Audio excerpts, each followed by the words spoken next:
wanted that bad.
Welcome back to the Angry Man Podcast with Jason and Greg. He is Jason, the chosen one. I am Greg, a borderline genius, Jay. You saw that earlier today, didn't you? We'll talk about that a little later. Welcome back to the Angry Man Podcast with Jason and Greg. I told you, boy, I'm back to the old Greg. It took a little time, but I'm back to the old Greg. Let's get. I like the new one. I don't give a damn what you like. We got 32 people in the building. If you haven't had the opportunity yet, make sure you smash the like button or the dislike button if you don't like the content, but make sure that you're engaging with the content. If you're new to the channel, this is the Angry Man Podcast, AM Sports Media. Like I said before, this is Jason and Greg, the Angry Man Podcast.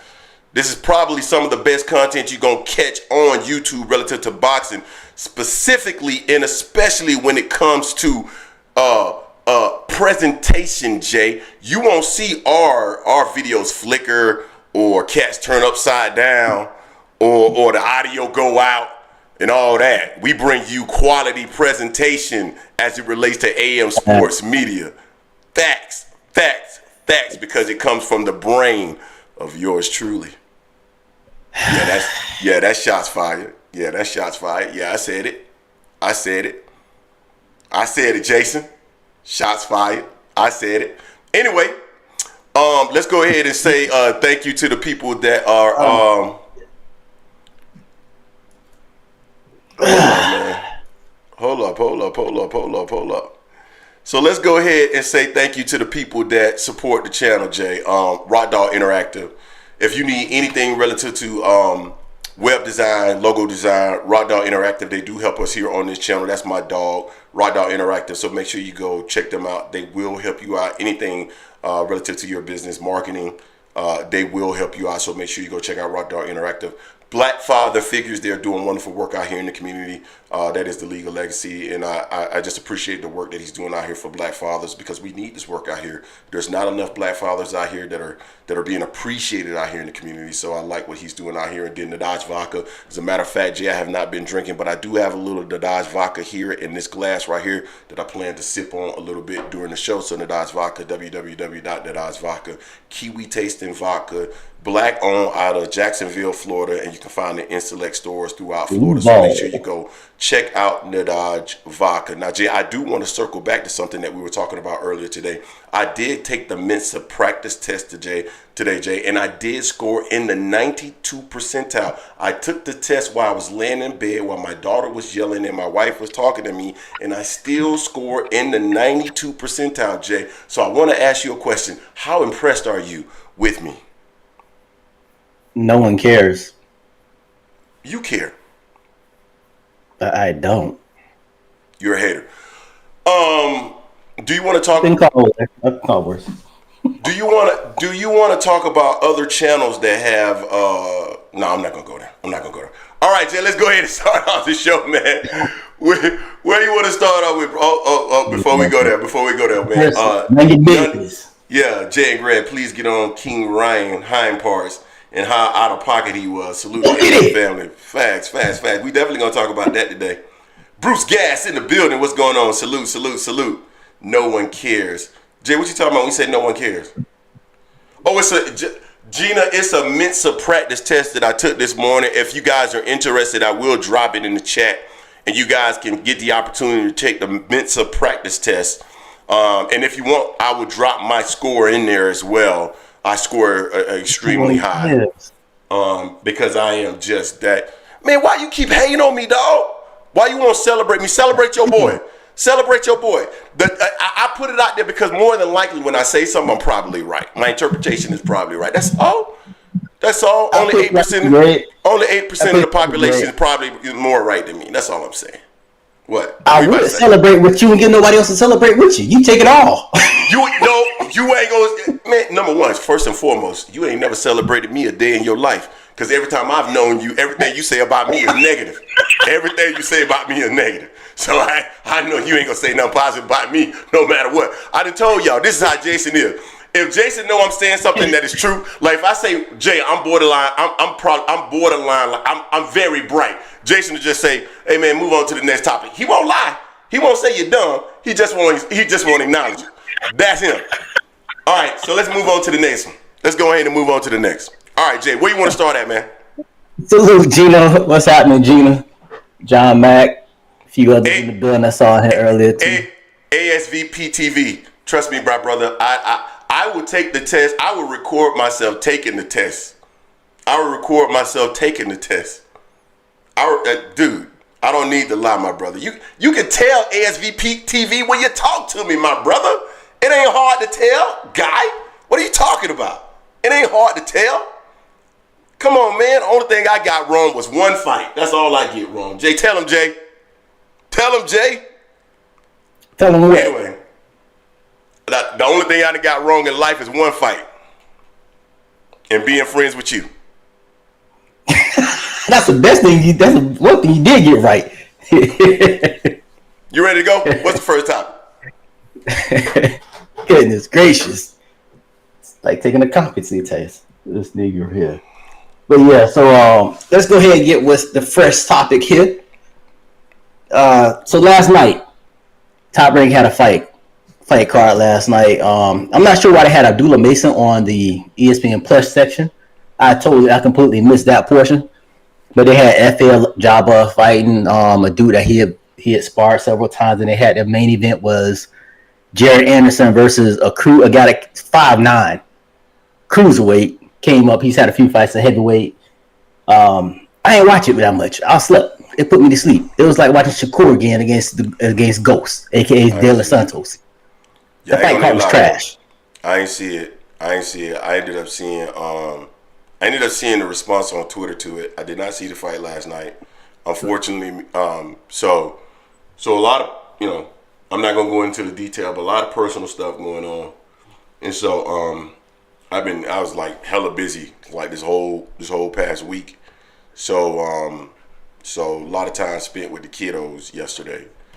And by the time that was over, honestly, my brother, I touched down. I probably put my head on a pillow probably at about 8:30, and I was gone because the week was that challenging. Of course, you know what I'm talking about. Yeah. I did not see the fight last night, but I heard Tank refer to Big Baby as Big Shitty. So apparently he didn't have a good performance last night. And what's interesting to me is that the criticism that we see from PBC cards, regardless of what the card is, there's a level of criticism that we see out of the general public, or not the general public, but boxing fans in regards to what PBC does. Yet Top Rank puts on these cards, and they don't seem to be very good. They're not very good.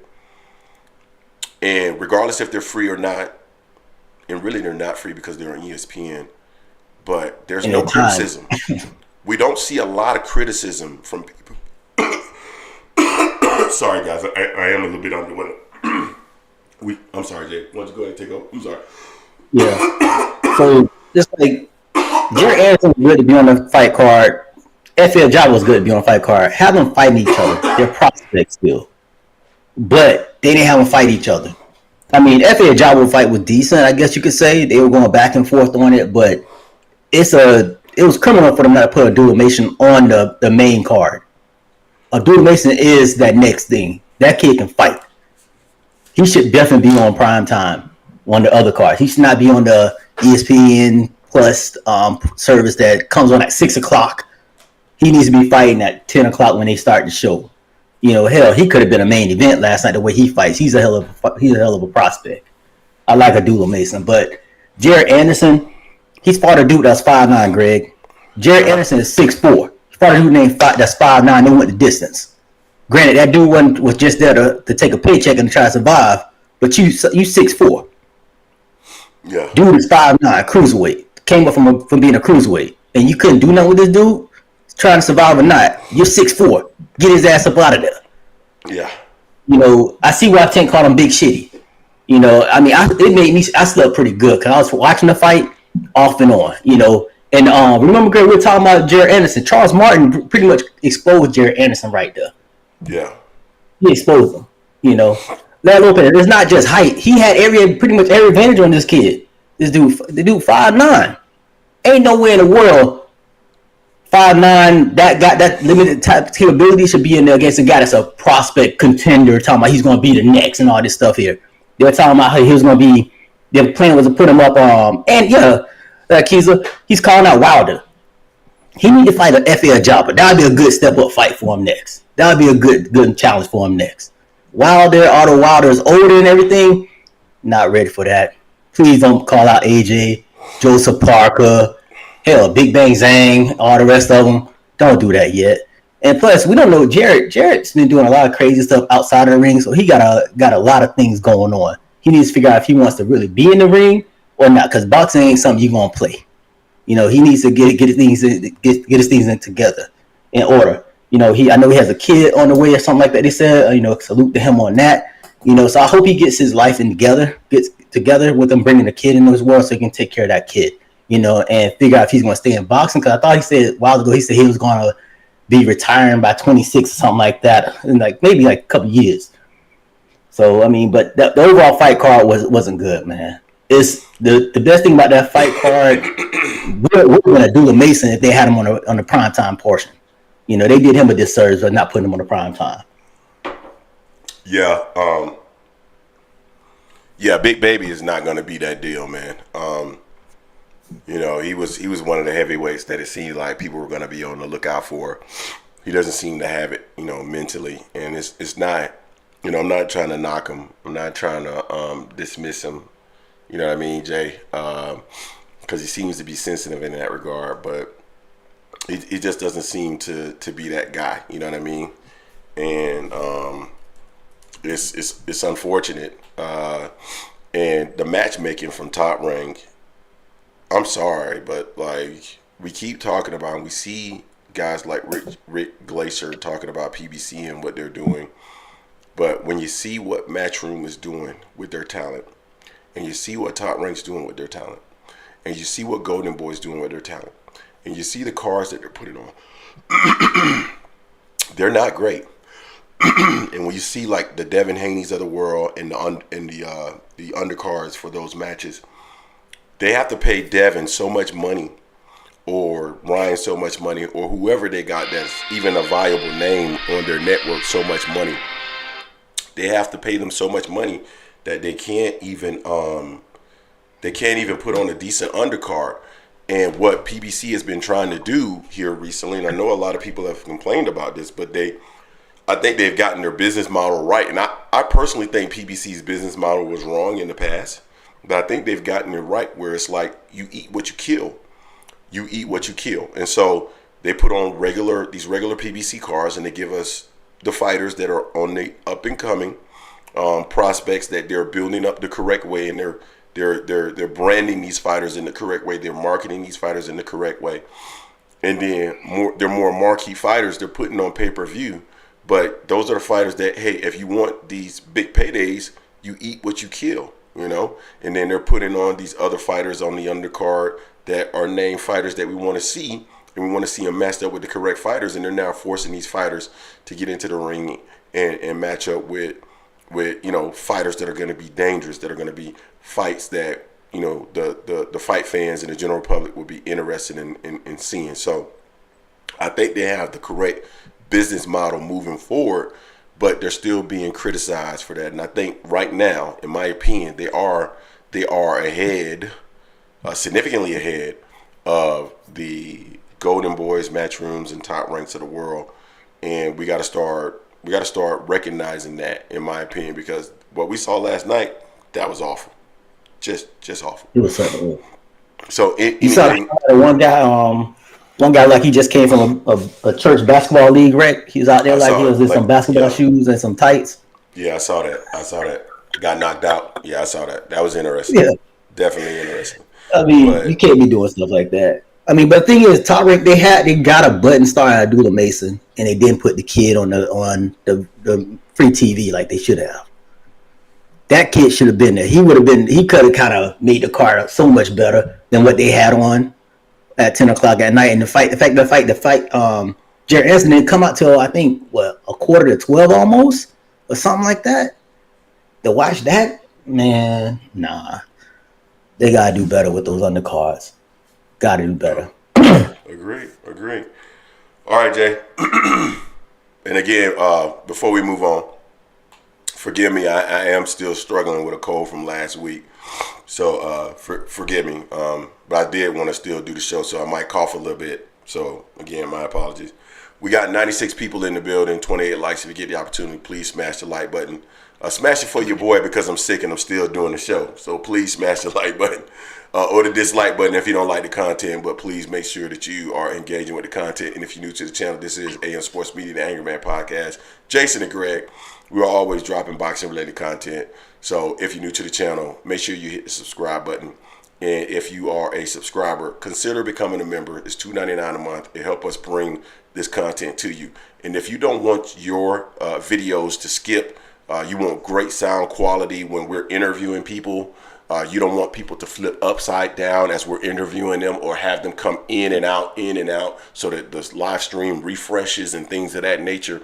Consider becoming a member. It's $2.99 a month. It helps us run the channel because, believe it or not, running the channel does take money. And those folks that are running it virtually for free and they're trying to pocket all the profit, that's the quality that you get. I ain't calling nobody out, but I'm pretty sure you guys have seen that across YouTube, and that's the reason why you're seeing that. So consider becoming a member to the channel. All right, Jay. What's next? So we did earlier this week about your boy Jamal Charlo needing to step up and go ahead and fight Caleb Plant. I feel like he needs to go ahead and do that. Maybe he's been out of the ring for a while. So I saw that fight with Jose Benavidez Jr. last winter. They just, honestly, I'm okay if they strip him all of that belt. He hasn't defended in almost 3 years. Probably will be 3 years by the time he gets in the ring in. But he needs to go ahead and get that smoke with Caleb Plant. That dude slap you in your face. Go ahead and get that smoke. Get your get back. People won't want to tune in to see what happens with that. It's already a built-in storyline right there. Ain't much to have to do to sell it. Just get your get back, man. Maul needs to get back active. Of course, that's if everything's in his life is doing fine. You know, I've heard some things about his brother having some issues or whatnot, but as far as Maul goes, he needs to go and step up and fight Caleb, man. What you think he should step up and fight him now, or you think he just should be done, or what you think with Jamal Charlo? Man, I think it's time for Maul to go ahead and hold on, I'm sorry. Give me 1 second. I got you, Edward Torres. I just added you as a moderator. I think it's time for Maul to go ahead and step up, bro, and face him and fight Caleb Plant, dog. Like, to me, Maul what got to be like 33, 34 years old? Got to be like 34 now at this moment, right? Yeah, I think 34. Yeah, so 34 years old. I mean, what are you waiting for? You don't have that much more time in the sport. You're not going to get Canelo fight anymore. Mel ruined that for you with his performance. So that big payday is not going to be there for you anymore. So, Jay, what's the biggest payday for Jamal Charlo at the moment? It's Caleb Plant. Caleb Plant is a big name at 168. Maul can no longer make 160 as far as I'm concerned anymore. So relinquish the belt at the WBC title, which at this point the WBC is becoming a joke with how long they're allowing people to hold on to the belt. So relinquish the title and go ahead and face him, because I believe that he is the biggest opportunity out there for you currently. And that makes for a big fight. The history of the run-ins that they've had, Jay, the excitement around that, Jay, the way that you can sell that from a pay-per-view perspective or standpoint will be an amazing opportunity for Jamal Charlo. And I would love to actually see that fight, because that build-up would be amazing. You will see that clip ran over and over and over and over again. That the way that would play out, interviews with his wife, both of their wives would be great. So I would like to see it, and that should be the next step for Jamal Charlo. I'm gonna go ahead and pass it back to you, bro. Yeah, I mean, Maul needs to get in. I mean, if he got in one fight in between before fighting Plant, I'm fine with that, because, like I said, he's been out of the ring for damn near 3 years. He's had one fight in that time frame against Jose Benavidez Jr. That wasn't even at his 160 weight. I think it was out of catch weight, 163 or something like that. And this will be at 168. So he'll be moving up in weight to fight Caleb Plant. So, I mean, if it's just a grudge match, get in there. But, I mean, if you want to be strategic, I'm okay with him getting at least one fight in before fighting Caleb Plant. You know, get another tune-up fight, and then get in with Plant at the end of the year. You know, get your get back. And then, like we both said, you know, you don't have to do much to sell the fight. Some fight's going to sell itself. So, that can happen. You know, it's not gonna be a main event. I don't think co-main or underneath that, but it won't be a main event. It could be on somebody's undercard. Yeah. Like I said, and he doesn't have any better options, Jay. Those are his options. That's his option. Like, if he were to go and make that fight would be a smash, dog. And and I think everybody in the chat would be extremely excited about seeing that fight. So that, to me personally, I think that fight could be a standalone. I think could it end up being a pay-per-view fight? Maybe. I think you would have to surround it with the right undercard in order to make it a pay-per-view fight. But certainly there will be a level of excitement around that fight in regards to, you know, regular boxing fans. They would want to see that fight. So that's what Maul needs to do. Now, I saw people in the comment section in the video that we did saying that Maul needs a fight in between. Man, Maul, I don't want to hear that. Maul, I get it. Maul had some things he was going through. Understood. But Maul had a 3-year layoff. Maul ain't got a lot more time. At the end of the day, Maul got to go ahead and make that move. He doesn't have time for all these warm-up fights and all that other stuff. He got to go ahead and make the move. So in my mind, Maul need to be in the lab, sharpening his skills. He got to sharpen those skills in the lab. and then go ahead and get in there and go for what he knows. And if he can get past Caleb Plant, then that will be that step for him to possibly get that opportunity to get Canelo Alvarez before he steps out of the game as well. So that's the step as far as I'm concerned. If you truly want to get that Canelo Alvarez fight, get Caleb. If you can get Caleb and get him up out of there, Canelo, that you can get that Canelo fight. So to me, that would be what I would be doing as far as my strategy is concerned. That would be wise as well. You just don't want to go out there and look shitty and get stretched or just get punished either, because that'll be his last fight. Pretty much at that. But I mean, at 160, he's holding that belt hostage still. Ain't defended in basically 3 years. I mean, I think they got him a champion in recess, but that's still holding up that division. As far as that WBC, if I'm not mistaken, is what he has on there. But that fight definitely could happen. But I'm okay with him getting another warm-up fight. Like, he needs to get that done like now. So he needs to get those 2 fights in this year. The warm-up fight and then fight Caleb end of the year. Because this can't be pushed off for another year. I mean, me personally, I know I've been on the shelf for a while, but I get back ASAP. Dude slapped me in my face. Nah. I gotta get and I'm gonna get paid to fight him, to beat him up. I gotta get it back. Then you get slapped in the face when we were in college and you didn't get no get back. Stop that bullshit. That's why you're choking now. Keep choking. Keep choking. Yeah. That bullshit. Keep coughing now.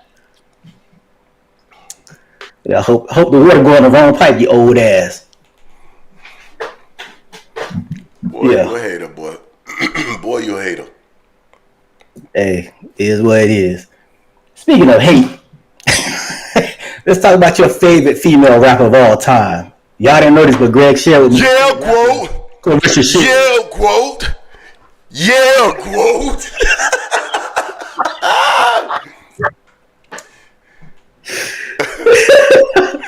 What's up? Hey, Greg, matter of fact, good question, Brian. Did you ever get your get back with Tanner that pop you in your stomach when you were sparring that time? Nah. I'm over. Hold on. Who the fuck remember that? Who said that? I appreciate you, Brian, for that one. That was Brian that said that? Okay, so first and foremost, let's talk about that. Number one, I was kicking his ass the entire sparring. I got tired, I think it was in the 4th round, and he hit me in the stomach. I was beating the shit out of that dude the entire sparring. He hit me in the stomach one time in the 4th round. That motherfucker down there knocked me out the ring, dog. I said, God damn. They stopped the fight, guys. They stopped the fight. Anyway, but no, I didn't get no get back on that. But anyway, I was already beating his ass, so he just got lucky I got tired. That's all that was. Anyway. You tell me her. Yeah, no, you got me. Hey, listen, I keep trying to tell people I don't lie about stuff. If somebody got the best of me, I'll tell you they got the best of me. He got beat up for 3.5 rounds. I got tired and he hit me in the stomach. And I folded like a damn lawn chair. He hit me, he got me. Anyway, let's move on to the next topic. Brian S., I told you that in confidence. Let's move on. Now, where were we? We're talking about your go growth. I thought you had said something specific, though. About your girl Shields, man. She dropped that diss track at AB. Do you think it was hot, whack, or lame? What you think? So, first and foremost, let's talk about this. Maybe PTSD on that shit. Damn. Who PTSD? No, listen. Again, I was beating that dude ass, and I got tired, and he hit me in the stomach. That's all it was to it, guys. That's it. That dude, there really was no get back to get, man. The dude was getting toasted. Anyway, so as far as like, I thought the rap. You see that, or did you stop? They just waved it off. You took a knee. It was more like I Seen Rock Man versus what's it called? Remember I Seen Rock Man flipped out by the ring. It was more like that. God damn, from a body blow. Oh man. All right, man. Anyway, you look like what happened on the Bernard Hopkins when Joe Smith got him. I'm trying to remember that.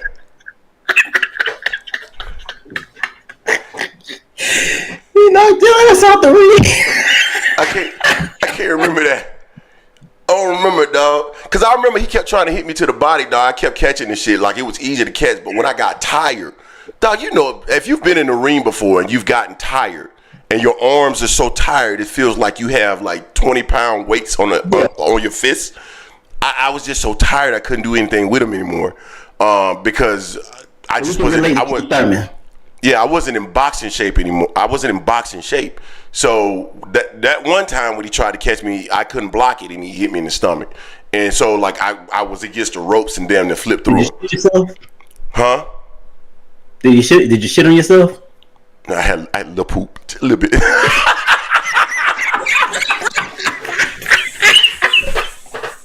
Anyway, man. Hey, moving on. So moving on.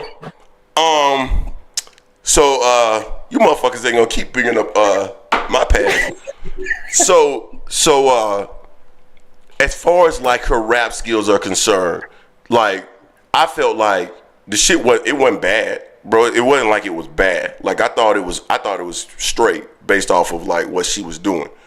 Nah, was it like some Remy stuff? Nah, but it was straight.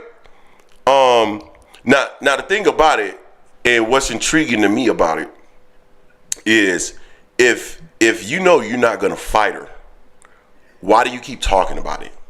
Why are you dropping rap songs? That's the part that I'm struggling with. Like, why keep dropping rap songs and diss tapes and all that other stuff? Like, fight her at 40. She says she's not going to move up to 54. You mentioned that you would go down to fight Cyborg at 47. So she said, hey, we can fight at 47. My issue with Claressa, and some people are on Claressa's side, some people are on Baumgardner's side. I've criticized Claressa, I've criticized Baumgardner in the past. My issue with Claressa is she's become emotional about this. And I've seen the timeline between these two ladies. Baumgardner just said, hey, I wanted to fight her to test my skills. Claressa got emotional about the situation. And that's what I didn't understand. Why are you getting emotional about the situation? It's an opportunity for both of you ladies to get a bag, because Baumgardner has built a name for herself through social media and otherwise. And Claressa Shields has built a name through herself through social media, her accomplishments and otherwise. And Baumgardner has accomplishments as well. So why get emotional about her mentioning this? It didn't make sense to me. And you said, okay, I'll come down to 47, then you change the mind, whatever. But if you know you're not gonna fight her, then, and if she's not worth your time and she's not on your level, then don't talk about her. Why drop a diss song on her? You say she's not this, she's not that, she's a broke hoe, all these other things. Then why are you wasting time with a diss song? Now, again, I enjoyed this song. I did, Jay. You know I like a good diss song. So I'm appreciative of it, but I don't understand it in the context of the words that she's saying when she says she's not worth your time. She's not on your level. Then just stop talking about her. I would like to see the fight, because I think both young ladies, because they are from the same area. She says Baumgardner's not from Detroit. Fine. But Ohio and Michigan are around the same area. So that would bring out a lot of people to see that fight. I'd go up there and see that fight. So they could make a lot of money with that fight. I have Claressa Shields winning that fight. But if they're not going to do it, she knows she's not going to do it, then stop talking about it. Don't do a rap song about it. Stop mentioning her name. She should stop mentioning your name. And you guys should just move on and do what you're going to do. But as far as rap skills, I enjoyed it. She's at least on a Gangsta Boo level as far as I'm concerned. Jay, I know you thought it was trash, but she's at least on the Gangsta Boo level as far as I'm concerned. What's your thoughts? Man, I thought it was so unnecessary. I mean, to your point, if you ain't gonna fight her, you said you come down to 147. If you ain't gonna just say that, I can't make 147. I thought about it. I was like, my body not allowing me. I'm older. I've been doing, MMA. I'm also boxing still and everything. I can't make 147. 154. Then we gotta fight. If not, she'll stay the best at the lower weight class. I clean up everything else. All that. The track was, the beat was everything. The beat was cool, but her rapping everything, I'm like, I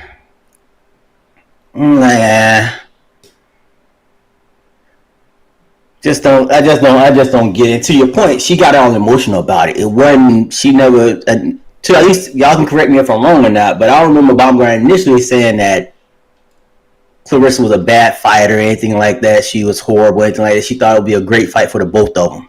And to your point also, I agree. I think Claressa would beat Baumgardner just because of her experience. One of them hits harder than the other, of course, punches harder than the other, I believe, from watching them. But if you can't make 147, just say you can't make 147. You don't have to bring up everything else out there. Oh, you're a drug cheat, this, and that, and then make a song about it. It don't make sense. That dude frozen. What you said? What dude frozen? Oh damn! You put a Draymond Green, bro. You didn't blink. You ain't moving. Oh, you thought I was frozen? Bro, you didn't move like for a good nigga like Draymond Green did in an interview. Oh no, I'm here, bro. I'm reading. I was like, oh shit, lost them. It's not like she got many. And this would be a big fight for both, a big payday for both of them. Now, cool JC. I didn't see Claressa say anything about 150. I thought it was 147. She said 150, and now AB trying to say 147. That's throwing some different games. That's twisting her words. If she did say 150 and not 147. I think what happened was she said she'd come down to 147 for Cyborg, and Baumgardner jumped on that. And then she threw out a 150. I think that's what happened. But hey, I think we missed this one, Jay. Chris sent us $4.99. Salute everybody. Jamal need to drop the 160 belt and get active at 168. Appreciate you, Chris. I think we missed that one. Yeah. But yeah, man. Just for me, dog, it's like I just if they're not gonna fight, let's just stop. Like, no more diss songs, no more none of that stuff. Let's just go ahead and move on. I would love to see the fight. I think it evens it out at 47, because I think when Baumgardner moves up, Baumgardner already gets tired fast with all that muscle. She gets tired fast. So I think if she moves up, she's gonna get tired quicker. And I think if Alycia comes, if Claressa comes down, she'll lose a little bit. So, but I think skill for skill, I think they're kind of even. If I had to say one is more skilled than the other, I lean toward Claressa, and I know Baumgardner thinks she's more skilled. I don't see it. I think Clarissa's more skilled, but I think Baumgardner is very skilled as well. I just think Claressa's better, dog, and she's bigger too. I think she wins, but man, why not together? See, to me, if Claressa stayed calm, they could have gotten a big. Well, honestly, I'm gonna be honest with you, and I'm the type that if it's me, I would have gone to if let's say me and Jay, right, and we were both boxers, I go to Jay and I say, hey man, I know we friends, right? We've been friends for, let's say this was I don't want to date us, but Jay, let's say this was 15 years ago, and I go to you and I say, Jay, we both boxers and we close to the same weight class. I say, hey man, listen, man, that's $20 million a piece on the line here, brother. Now, I know that you was at my wedding and I was at your wedding, but and just for the record, we weren't at each other's wedding. I just want you guys to know that we actually weren't at each other's weddings. So I don't want you guys to know that, to say that, but I'm just using this as an example. Weddings are expensive, so we weren't at each other's weddings. But I was at your wedding. You were at my wedding. You know what? We can make $20 million a piece. I'm gonna shit on you the way that I shit on you in private. I'm gonna shit on you like that in public, and people gonna eat it up. We gonna make $20 million a piece, and then after the fight, we gonna hug it out, and we gonna get this bad because this is gonna make our family. We're gonna put our families in a position where we're gonna be rich for the rest of our days, and we'll be on the beach together in 20 years with pina coladas in hands, and our kids will be playing together, and. Nice. And that's what we're gonna do. And you know, they could do that. I don't know if that's what they did, but I'm strategic with mine, and I don't get personal with mine. But I just kind of feel like Claressa, this isn't fake with her. I think this is personal for her, and I feel like she's offended that. I think for Claressa, I don't really think Claressa's jealous of her, although making the comments about her having half-ass naked pictures can make it seem that way. But what I think Claressa really feels is, how dare this bitch challenge the throne? That's what I think Claressa is really processing in her mind. How dare this bitch challenge the throne? This bitch thinks because she can fight and she's pretty that she can challenge the throne. Bitch, I'm the throne. Your beauty does not challenge the throne. Your skills does not challenge the throne. Bitch, I'm the throne. And none of what you are can make you be the queen. I'm the queen. So I don't really think she's envious of what she is. I think she views Alycia Baumgardner as a person that feels that because she has these attributes that they can make her what Claressa is, and Claressa feels offended by that. I think that's what it really is. Chat, what y'all think about that? Was that deep? Was that deep? What do y'all think about that? I'm curious what y'all think about that. Hold on. What the kids of media just say? You definitely the queen, Greg. No Diddy. Hey man, what the hell wrong with kids of media?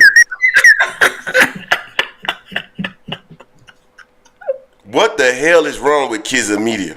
Oh shit! I can't believe kids of media just said that.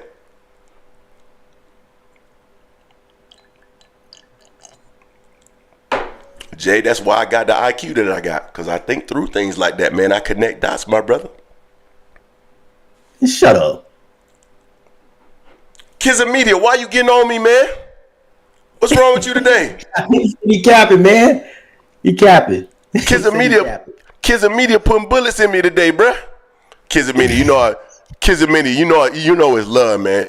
People that shoot shots at me, kids of media that I know got love for me, I don't take offense to it, bro. I'm messing with you.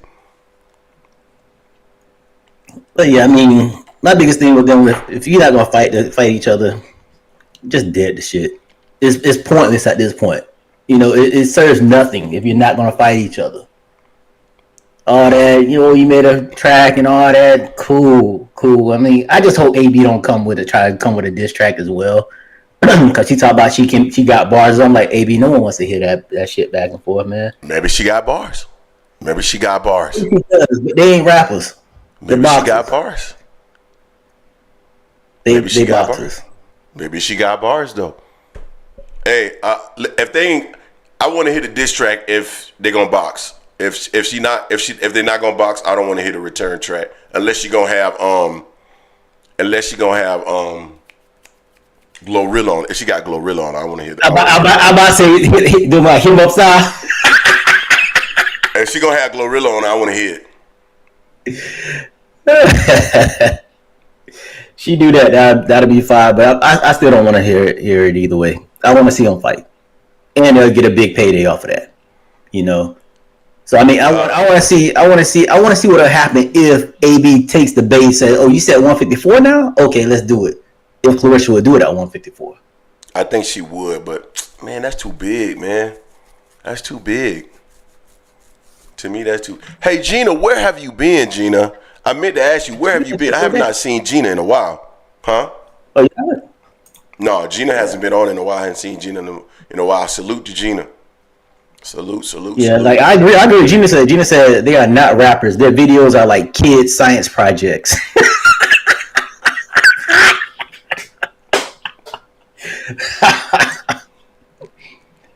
Yeah, that video did like he was feeling like on an old school Nokia. Yeah, quote. Yeah. Man, stop hating. All right, man. What's the next topic? So let's see here. So let's moving on. So your boy Shakur Stevenson. He believes the fight in New York would be better if he was fighting either Devin or Ryan. He believes it would sell. It would have been sold out if he was fighting. I think that's cap. I think it probably do a little bit better, depending on who he was, because he is from that area. He's from Jersey, so it ain't that far. He already has some eyes from the East Coast side, but he's still not a big draw neither. I don't know if it'll be a sold out. I don't know if it's all, but I mean, honestly, I think this is more a detriment because of the way Ryan has been moving than anything else. What he did on social media and all that crap there. So I mean, also if anyone had an expectation that was going to be 1.5 million sold, Jerry, you're tripping on that ooh-wee. So I mean, I don't think it would have been any different, honestly. Devin, Ryan and Shakur, I don't think it's any different. Devin and Shakur, I think that may have been a better sell though, in a sense, as far as from a boxing standpoint. Ryan still has the cachet to have a bigger following than both of them. Yeah, Shakur Stevenson. Now I actually agree with Shakur in terms of sellout in New York, because he's from that general area. So more than likely he would have sold out in New York. But I think he only sells out if the ticket prices were lower, because the ticket prices are probably playing a part in terms of why it's not sold out. And I think the ticket prices are coming down so that they can fill the seats a little bit better. But overall, I think generally, because he's from that area, he would drive ticket sales a little bit better. But I think from a pay-per-view perspective, I think he would do worse, because, and I played a clip from Fresh and Fit podcast. Sorry, Jake. One second, bro. Yeah. Hey, 2 cents. I think it could be both of them. You said Oscar ruined this fight for Ryan. I don't think Ryan did any justice either by the way he was moving. On social media, it made me question if this fight was even going to happen. I feel better about it now where they're at right at this point in time, but I still don't trust Ryan. And he's just been going off all over the place. So I mean, I don't trust that. I think he'll get to the fight now, but as far as the sales go, I think he's partially responsible for killing the fight. Oscar is being Oscar. We know Oscar's an asshole anyway, so he's gonna always do that. So it don't matter. I told you Ryan Garcia was gonna make it to the fight. Well, you told me, nah, he ain't gonna make it. He ain't gonna make it. I told you that he was gonna make it to the fight. He's gonna make it to the fight. And at the end of the day, Shakur Stevenson was not gonna sell no tickets. He's never gonna. He doesn't sell like that. So him replacing any one of those guys wasn't gonna matter, because the overall, yeah, you'll help with the gate, but it's gonna be at lower ticket sale prices, because I'm quite sure that when he sold out any place in Newark, that it was at a lower ticket sale price. So overall revenue for any event associated with a Shakur Stevenson, you're going to see overall revenues lower than you would see with Ryan and possibly Devin. So no, you don't want to see Shakur Stevenson. And with that Fresh and Fit podcast, when they talked about, hey, do you know who Shakur Stevenson is? And the guy was like, I think I know who he is. And the other guy was like, man, I don't know who the fuck that is.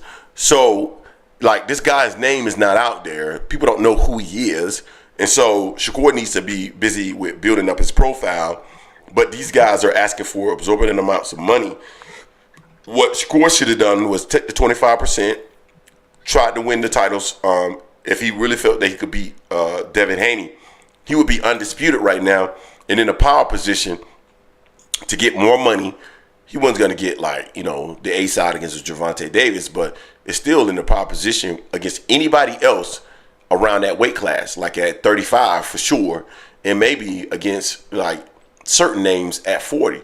So, I don't know why he's talking now about, oh, hey, you put my name against any of the big names there. Like, man, why are you talking like man, he's tweeting too much, man. Like, stop with all the tweeting and work on building your profile, dog. And tweeting does not necessarily build your profile. You need to have your name out there in spaces where people don't know who Shakur Stevenson is today. Try to get yourself on like Fresh and Fit podcast. Try to get yourself in spaces where people don't know who Shakur Stevenson is. Dude, you got the look, right? You got a baby face, got the curly hair, all that other stuff. You have Puerto Rican, right?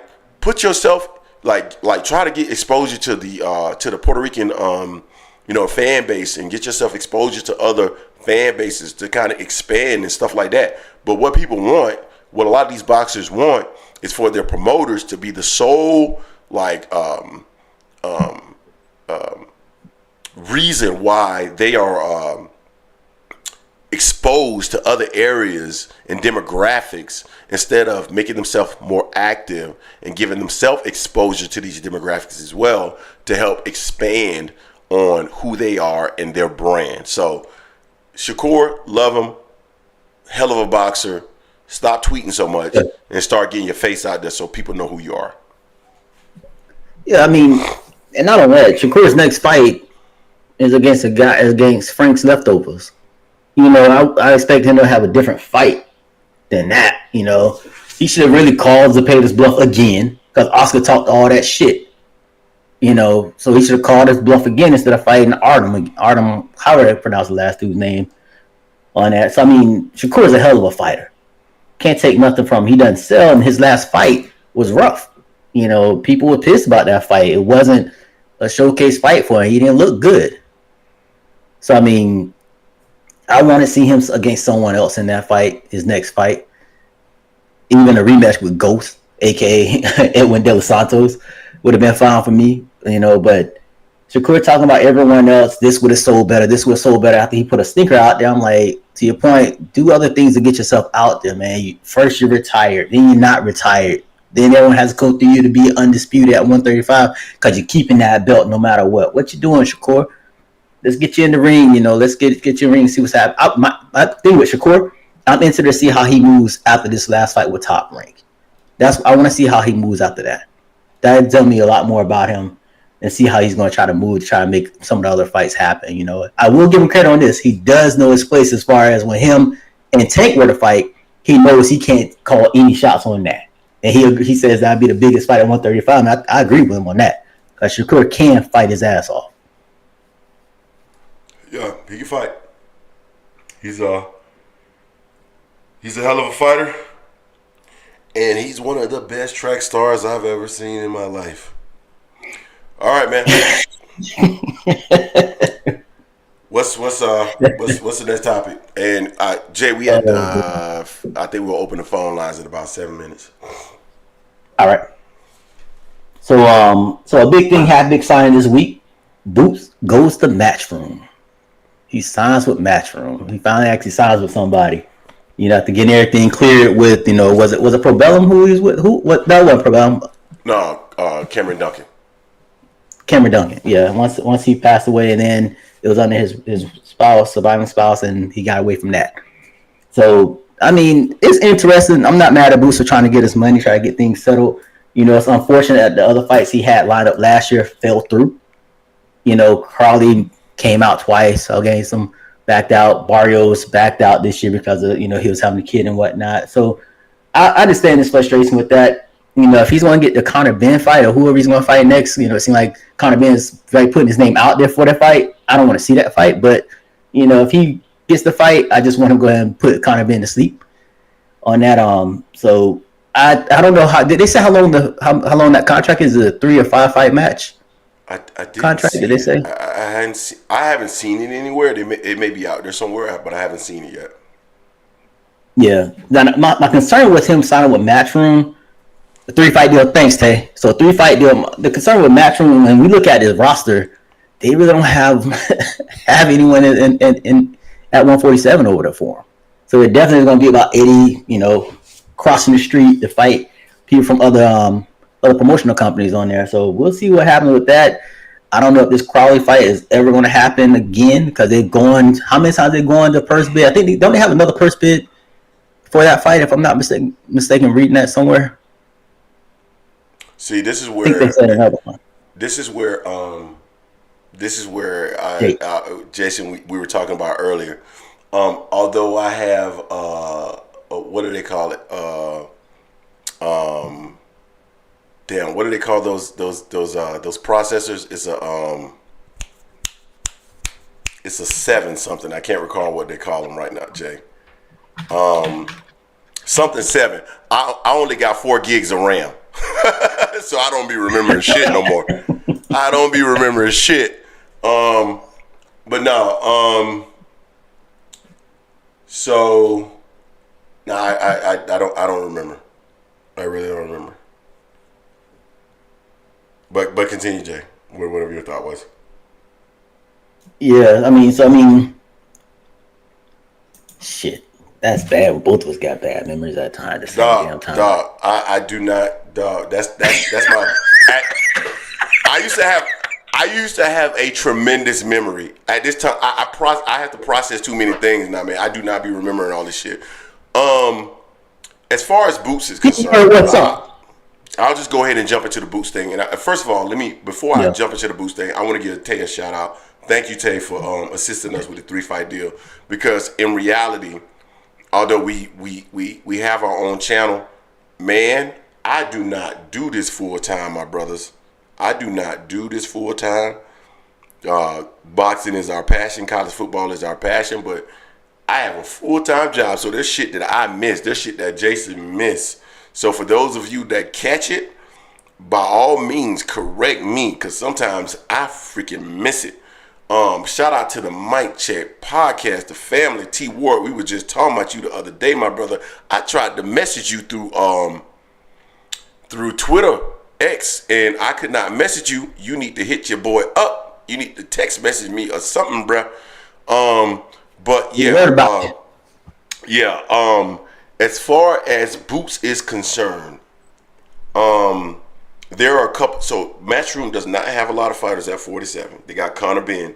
There's another fighter that they have, and I cannot recall his name, and that is the reason why I say I only have 4 gigs of memory.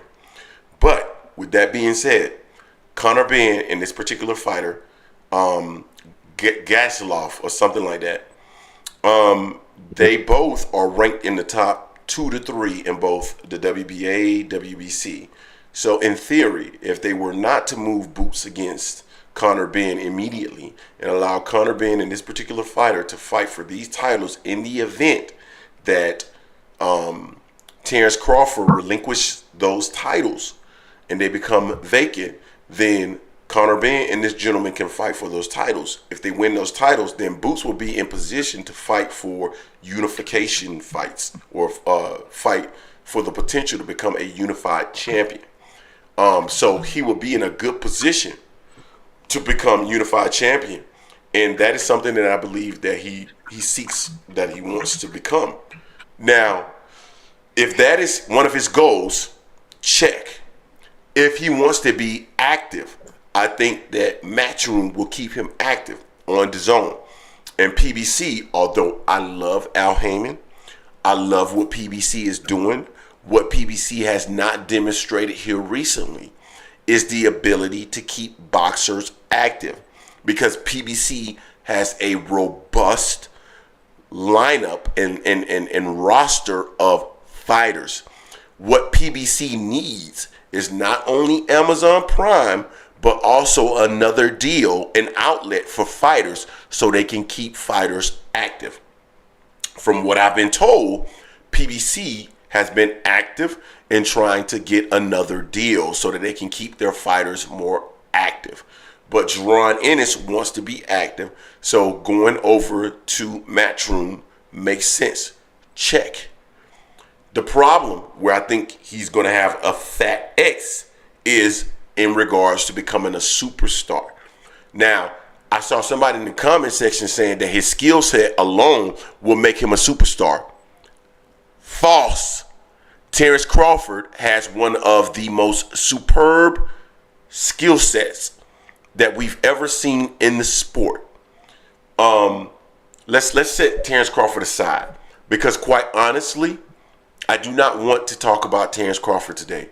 So if we have callers that are calling in today and they specifically want to talk about Terrence Crawford, I would ask that you do not talk about Terrence Crawford today. We talked about him a lot last week. I do not want to talk about Terrence Crawford today.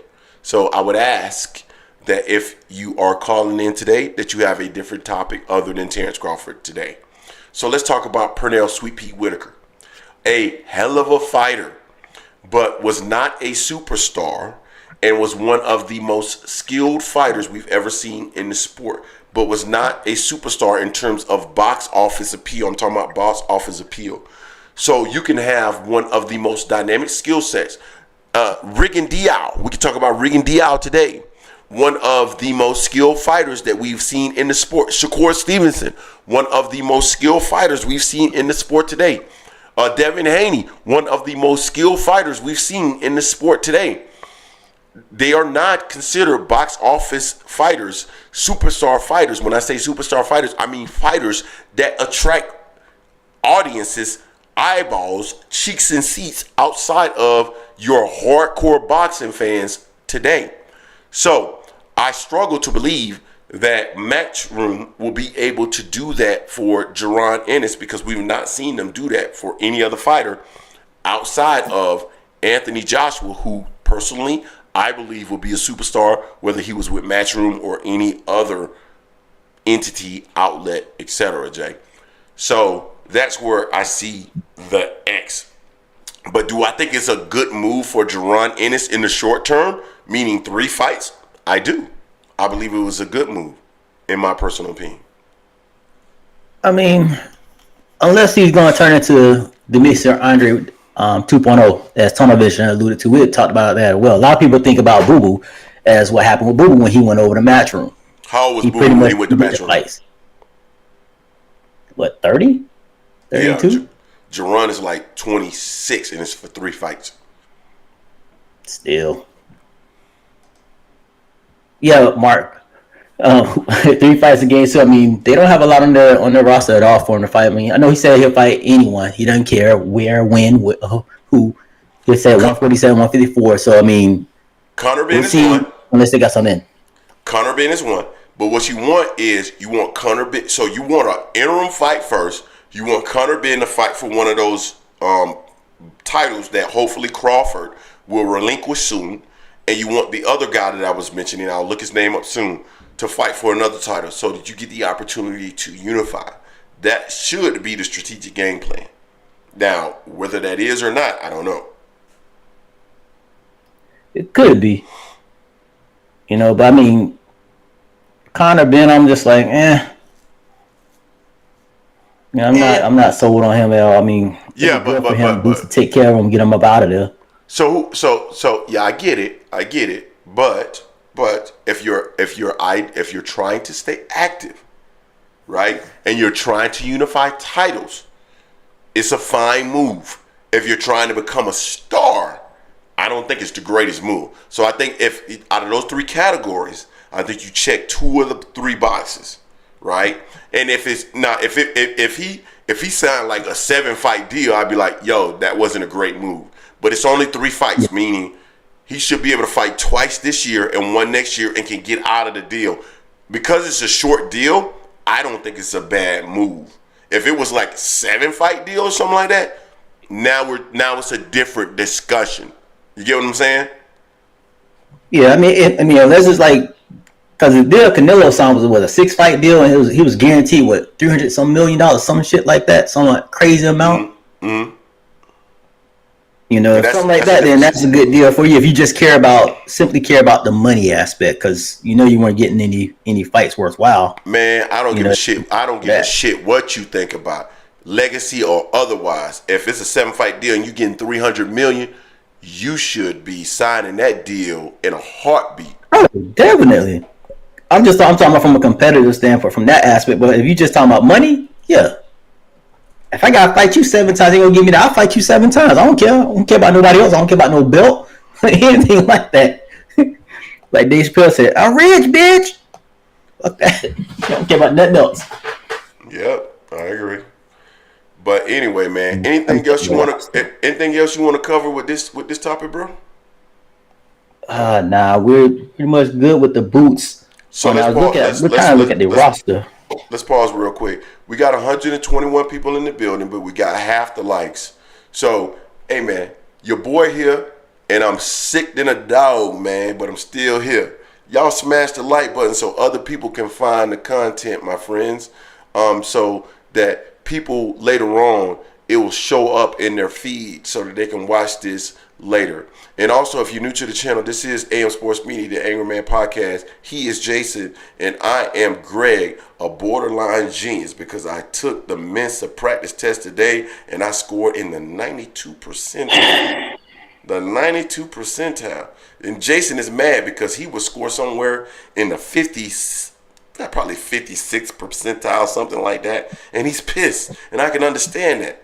You know, I understand, Jay. But anyway, smash that like button and or become a subscriber to the channel. And if you are a subscriber, yeah, you would score in the 56 percentile, and you know it. But if you are I'm gonna send it over to you then. I'm gonna send it to you, and I'm gonna post your results. If you are a subscriber, consider becoming a member to the channel. Membership is $2.99. It helps us to run the channel. Running the channel, when you look at the spinning logo, when you look at the sound quality, when you see the video quality, that's what you are paying for with that. When you look at other channels and you see, Bernie the Boxer flip upside down, or when you see the sound quality and you see people come in and out, that's because, something ain't right there. You know what I mean? So all I'm saying is that, I shouldn't have said the name that gave it away. My bad, guys. But anyway, at the end of the day, it's about supporting the channel, because these channels, they actually require dollars to actually run them effectively so that you can get the level of quality that you expect from these channels. And that's what we want to bring you. So consider becoming a member. Membership is $2.99 a month, as I mentioned before. So consider it. Jay, anything else you want to share before we move on to the next topic? No, go to hell on that test shit. Anyway, Hold on. No. Ennis and Darius McDonough winner are getting those belts. He isn't unifying anything. Demetrius 2.0 coming up. Okay, first and foremost, let me talk to D-Town Funk. I ain't hating D-Town Funk. I didn't mean to say his name. I forgot. My apologies to anybody who's offended by the comment that I made. I apologize. Jason, I feel like you should take the test. I think that would be not so bad idea. Anyway, let's move on. Like Jay, what's the next topic? Excuse me? Eat shit.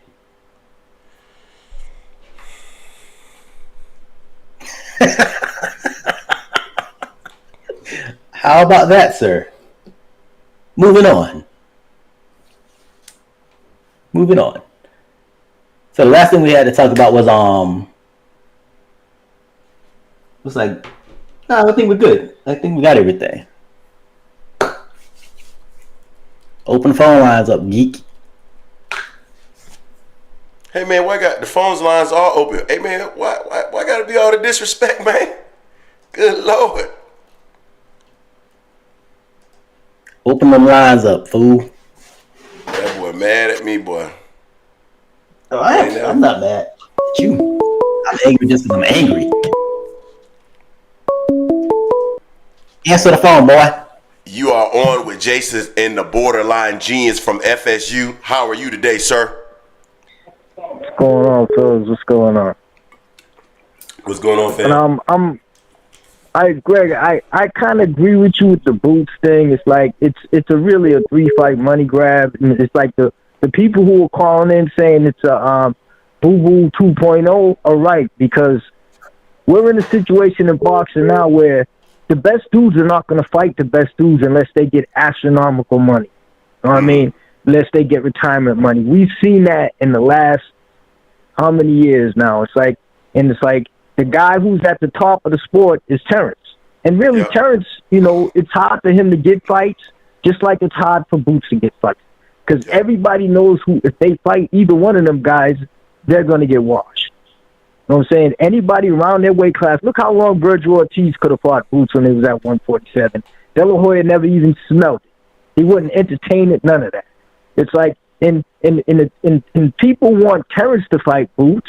And for me, I don't mind Terrence doing what Terrence is doing right now. Y'all, because he's at the point in his career where he should be able to dictate it. It doesn't matter what people are saying that he's not selling stuff, and I agree with that. He's not selling stuff, but he is that dude. So he should be able to do what Canelo, who's never been that dude, has been doing all these years. So Terrence, if Canelo can do it, Terrence should be able to do it. But my thing about Boots is the reason why Boots is not going to ever, like, to me, be global is because they don't talk over there. He sits back. His last interview when he went to the Zone, dude, I almost had to turn up the volume to listen to him talk. And Boots is what besides Terrence, he's my most well, really, Tag's my favorite fighter to tune into. But besides Terrence, Boots is my next fighter to turn into. But he's just so nonchalant about it. And I agree, his skill set is crazy. But they're so nonchalant about the way they move him. And it's like, for what made Floyd, what made Ali, what made all these dudes, these global superstars, is because they talk that talk. And they were real. You got to have a real bravado to do that. It's like Shakur's trying to do it on the internet instead of doing, you know what I'm saying? It's like, I think these dudes, you know, I just don't see it in the sport right now because dudes don't fight like they used to fight, man. It's like it takes, you know, for them to back the Brinks truck up or the Saudi money to get this to happen. Because think about how long we love the sport. We're all talking about we wish this dude would fight this dude, and it does not happen because dudes don't want to give up that don't want to be embarrassed. Because right now, in the way the boxing is, if you lose, you're done, and it shouldn't be that way. It's like, look how many great fighters had losses. But it's like, dude's so scared to lose. It's like, and then, like you guys were talking about the card last night, Abdullah Mason should have been a marquee on that card last night. If Shakur leaves top rank, their best two fighters are Shushu Carrington and Abdullah Mason. They don't have nothing else. What does top rank have? They keep that Xander Zayat kid, they keep talking like him, like he's great. And they never put him nowhere near a championship fight. And it's just like Jaron Ennis. We all see Jaron Ennis got some skills, but if you put him in there with one of them top dudes, they're gonna clean his cloth. It's like it's there's so many different varieties in boxing now. It's like, you know, it's all over the place. But unless they stop putting up money, these dudes ain't gonna fight each other because dudes are gonna want to be paid big money, so they know when they lose, their stock is gonna drop so much. At least they have the bag.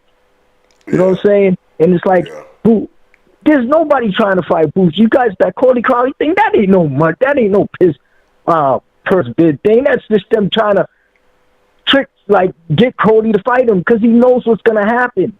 And it's like, Cody Crowley's not a big name fighter, so if he gets washed by Boots, man, he falls back to way back in the line.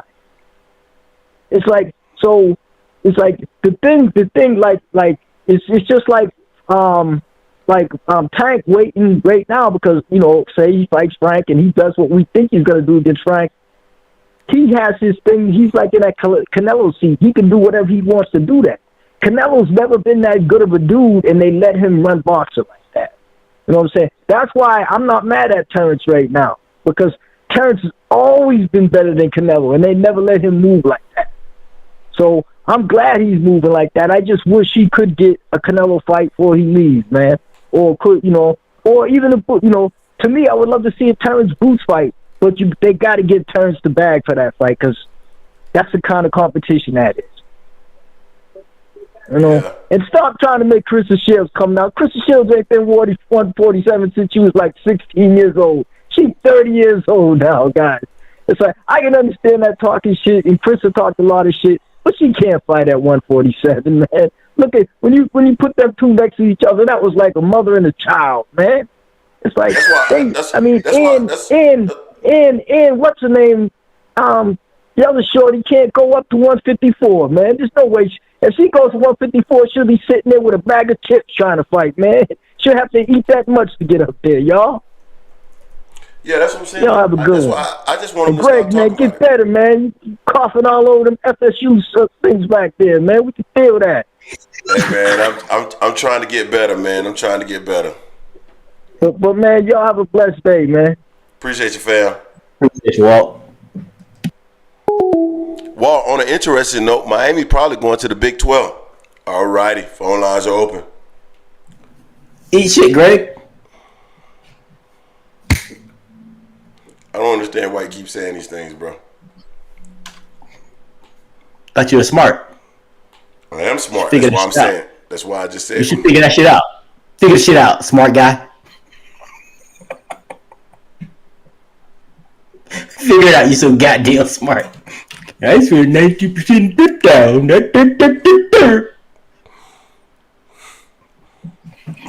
Hey, Jay, my IQ high, but my EQ is very low.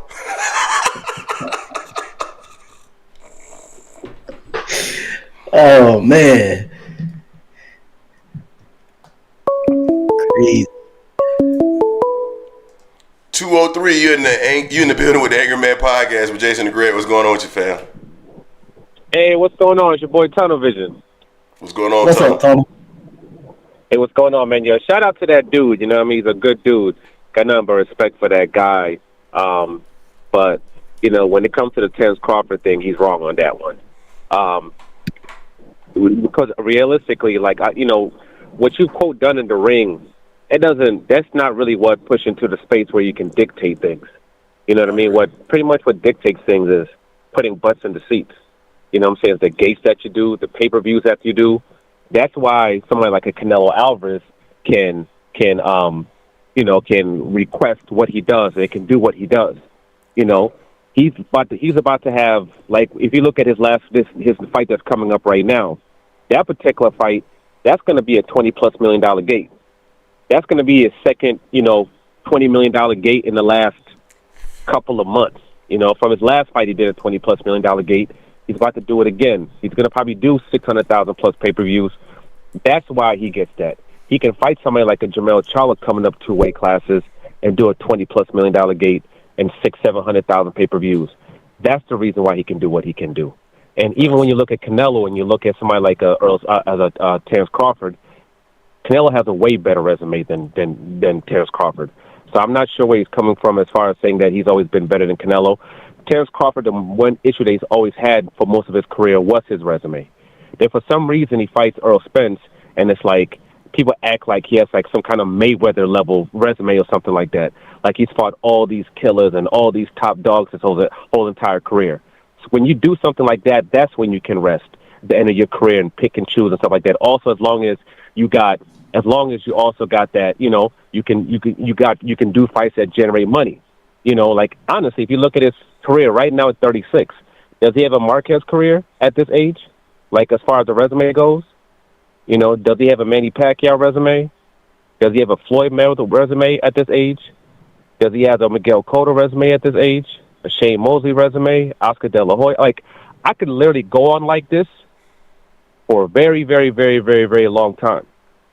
So, so to say that, he is right now, he's in the position where he should be able to move. No, he didn't put the work in early on that he should have. He should have went to PBC early and been in the mix with all of that stuff. He chose not to. He chose to just do it now. So because of that, no, he's not going to be able to move like that. His biggest fight right now that can realistically be made, not this fantasy world everybody's in, that can realistically be made is Boots Ennis.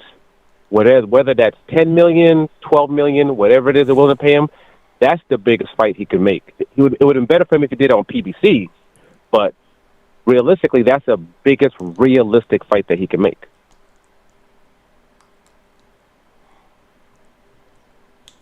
I don't have really no so as far as like the resume comments that you made, I think that's a legitimate argument. There's nobody that his resume would stack up with when you mention those resumes in terms of like Floyd Mayweather, Manny Pacquiao, Miguel Cotto. All those guys have better resumes.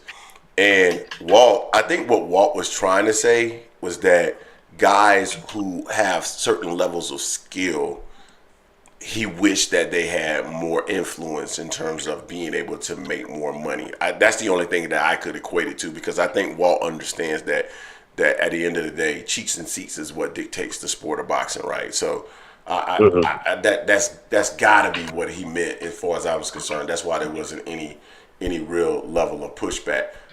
Realistically, what fight that he can make right now, I've been pushing on that for a minute right now.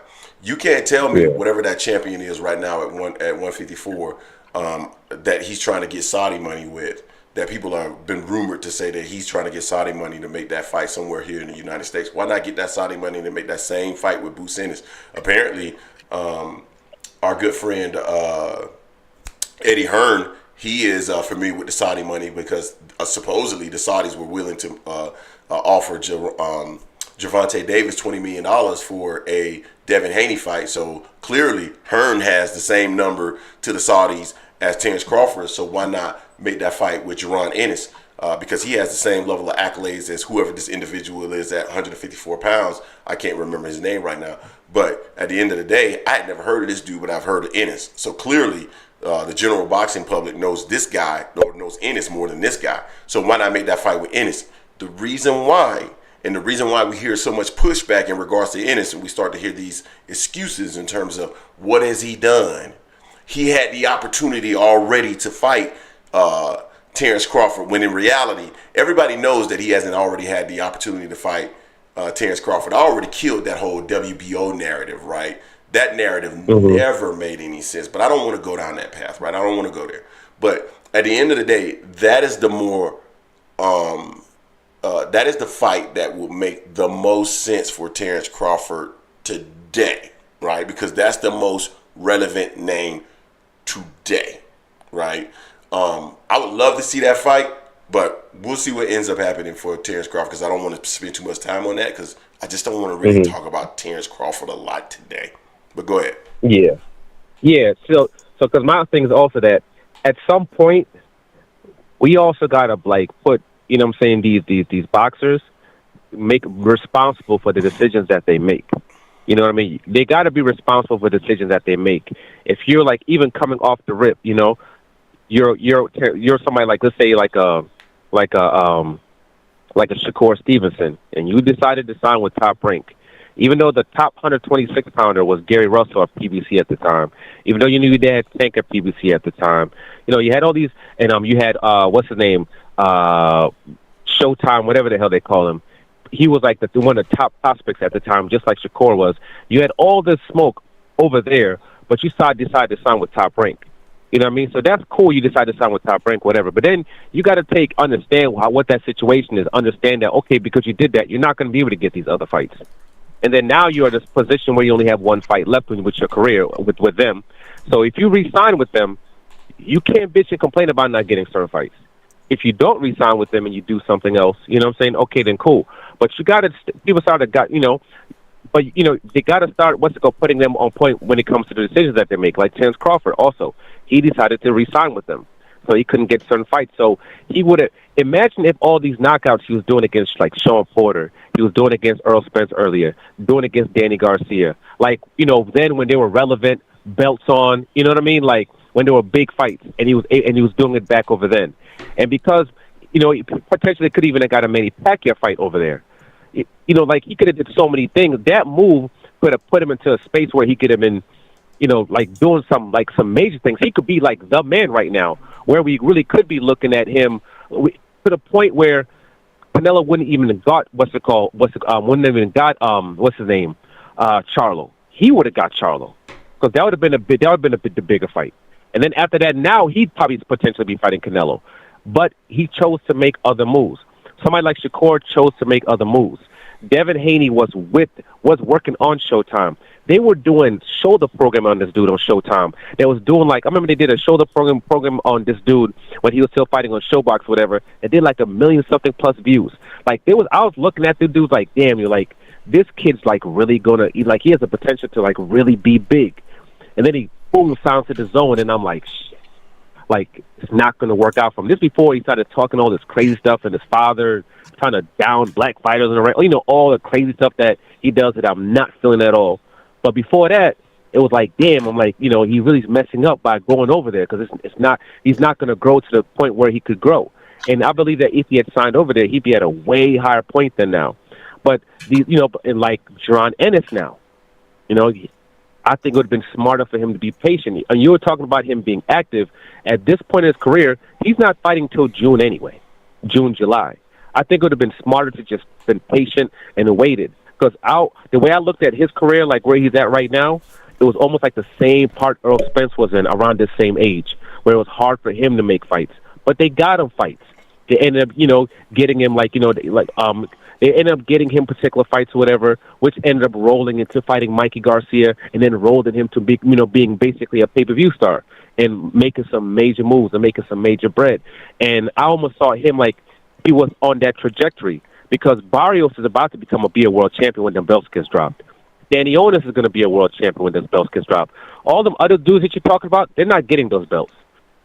Ben can't even fight anywhere. He might not even be able to fight anywhere. That's number one thing. And he can't beat either one of those dudes. He's not good enough. He has to do drug testing over here. So he's not going to be able to beat those guys. That other dude ain't doing shit either. They're not even going to get the opportunities to fight for those belts. So as far as unifications go, he's not going to get that. And that they don't – people can say whatever you want. When it comes to the zone, when it comes to Eddie, they don't know how to build stars in America. They keep trying to use this way of doing things that he does in the UK, where the entire country is like a 2-mile drive. Like you could literally jog from one side of the country to the other in 4 minutes. So everybody's in like this tight area where we have cities and towns that are bigger than the whole damn country, where people have to fly and all this other stuff to get to you, drive hours to get to you. It's different over here. Plus, not to mention all the sports that we have over here. But he still tries to use that same method. Oh, let's put him in the town that they fight at. So he obviously going to fight in Philly. And then let's talk about how these PBC fighters won't fight him. That's literally what he does to promote his fighters. Like Matias, right now he's talking about him fighting Isaac Cruz. That's what he does. It doesn't work. When it came to what's it called? When it came to Devin, it was all about these people who are scared to fight him. But what worked for Devin? When Devin went to Top Rank, and they had the 3 fights over there, they put him in front of millions of people. And all of a sudden, that skyrocketed him. He went from selling 2,600 tickets and doing 200,000 plus at the gate to doing 1 million, then 1.7. Now, this stuff over here is struggling. Shout out to, let him cook. This fight's supposed to be so big, but, they're deleting half the tickets that were available because they weren't selling, but whatever. We'll leave that for another day. But, so I just believe, Ennis, that he should have been patient because I think long-term this is going to be a bad move. And the first people he keeps calling out, PBC fighters. Talking about 154, which is PBC fighters. Talking about unifying, PBC fighters. Talking about Errol Spence, PBC fighters. I just think it's a move where I don't believe it's going to work out for him. But, only the future will tell, though. But looking at the past, Demetrius Andres, Devin Haney, Kevin Farmer, I don't think it's going to work. The only person that's really worked for was Danny Jacobs. That's it. Yeah. Makes sense. I hear what you're saying. I just don't think there's a whole lot of risk in the move with 3 fights. It's not a lot of risk. The thing is that since you already had those 3 fights, though, it's like they usually end up adding on to it. And remember, doing these 3 fights, Eddie Hearn's going to be trashing the hell out of PBC. He's going to be trashing Al Heyman. So he puts into a space where you burn bridges also. So I think that this might be a situation where the bridge might burn because also what happens when you leave PBC, they start to set up other plans with other people. You're out of sight, out of mind. So you might try to come back. They might be like, nah, we're good. So it might not necessarily work with you. Nah, Boost is a talent. He will never be out of sight, out of mind. If he comes back, they'll take him. We'll see. I don't think it's gonna work, but we'll see. Though I could be wrong. Though I've been wrong in the past, so it definitely could. I definitely could be wrong. I don't just look at y'all when y'all say stuff anymore. Before I used to be like, man, they full of shit. That ain't gonna happen, blah, blah. Then it happens. I'm like, what the fuck? And then with the Showtime thing, and then it was like when you're talking about with the whole thing with the Errol Spence and his trainer and this and that, how those issues come. I'm like, I was like, whoever these people are that giving him advice, they don't know what the F they're talking about. And all this stuff happened. So now it's like, I can't do that anymore. When you guys say stuff, I have to kind of sit back like, I don't think, but, since they said this is going to happen, let me just sit back and kind of see what happens. I can't just say like, man, they full of shit. I can't say that no more. There's too much evidence. There's too much evidence. So I try to stay in the cut when y'all say certain stuff now. Hey, man, I've been trying to tell these cats in the Discord, man, that when we report something, and if we'll say if it's a rumor, and if we're saying that it's not a rumor and we got a source, it's a pretty reliable source, right? So it's that whole Showtime thing. I have been looking at Showtime financials since like 2022, and I'm reading their financials, and they're talking about their strategy, and their core strategy had to do around programming, and they're not mentioning sports. And I'm like, everything that they're saying suggests that they're not gonna keep sports. And then when I get my source, all of a sudden I get a source that tells me, I don't think they're not going to be in They're not going to be in sports. Like they're done with boxing. So when you took me up on the bet, I'm like, dude, I already like everything in their financials are telling me that they're not going to be in sports. And then I get a source that tells me they're not going to be in sports. I'll take that. I'll take that bet to 10 out of 10. I'm like, well, I'm a believer, so. Now I just keep quiet. I send the cut down. Yeah. So it's all good. But y'all have a good night, though. I appreciate you, fam. Later. All right, peace. All right. 302, what's going on with you, fam? Hey, what's going on? How you doing? This is Anthony. How you doing, Greg? How you doing, Jason? What's going on with you, fam? Yeah, I just wanted to say, that a lot of guys keep complaining about where these guys sign at and which promotional company they sign on to. And a lot of times, you got to understand, these guys are making decisions for their own career. Just because you sign with the PBC doesn't guarantee you a fight with Tank. Gary Russell's been there forever, and he never got a fight with Tank, and he was trying to get a fight with Tank. Terrence Crawford is my favorite fighter. I'm not going to talk about him because I know Greg don't want to hear about Terrence Crawford today. But I'm just saying, even if he signed with the PBC, it doesn't guarantee certain fight. I would like for him to sign with PBC. I think there's a lot of opportunities there. But these guys have to make decisions that's best for their career. And we don't always know what's best for their career, what's going on in the workings of their career. But yet, fans of particular promotional companies always feel like a guy got to sign with the company that they like the best. Boots probably made the best decision that he can make for himself at this moment. We see PBC, a lot of fighters are not getting a lot of fights, and he needs to be an active fighter. So the decision he made to go with Eddie Hearn and Matchroom is probably the best decision at this time for him. And maybe later on, he could go back and revisit fights with PBC fighters if that's what's necessary. But we gotta let these fighters make some of their own decisions. I like Shakur to fight Tank. I want to see all the best fights, but Shakur has to make a decision, and the decision he makes has to be what he thinks is in the best for his career. He might, because he go to PBC, and next thing you know, he got one fight a year. You need to get 3 fights a year at least. And the reason why I think a lot of the resumes, Terrence Crawford in particular, resume is not that great is because fighters don't fight like they used to, and we don't have names like we used to. We don't have the names like when Floyd fought. They built a lot of names, Cotto, Pacquiao. There was a lot of names built up in those divisions. So now we don't have those same names built up. Look at Errol Spence. He was right there next to Thurman, and Thurman would never fight the man. He would never fight the man, and that's a fight that we needed to see.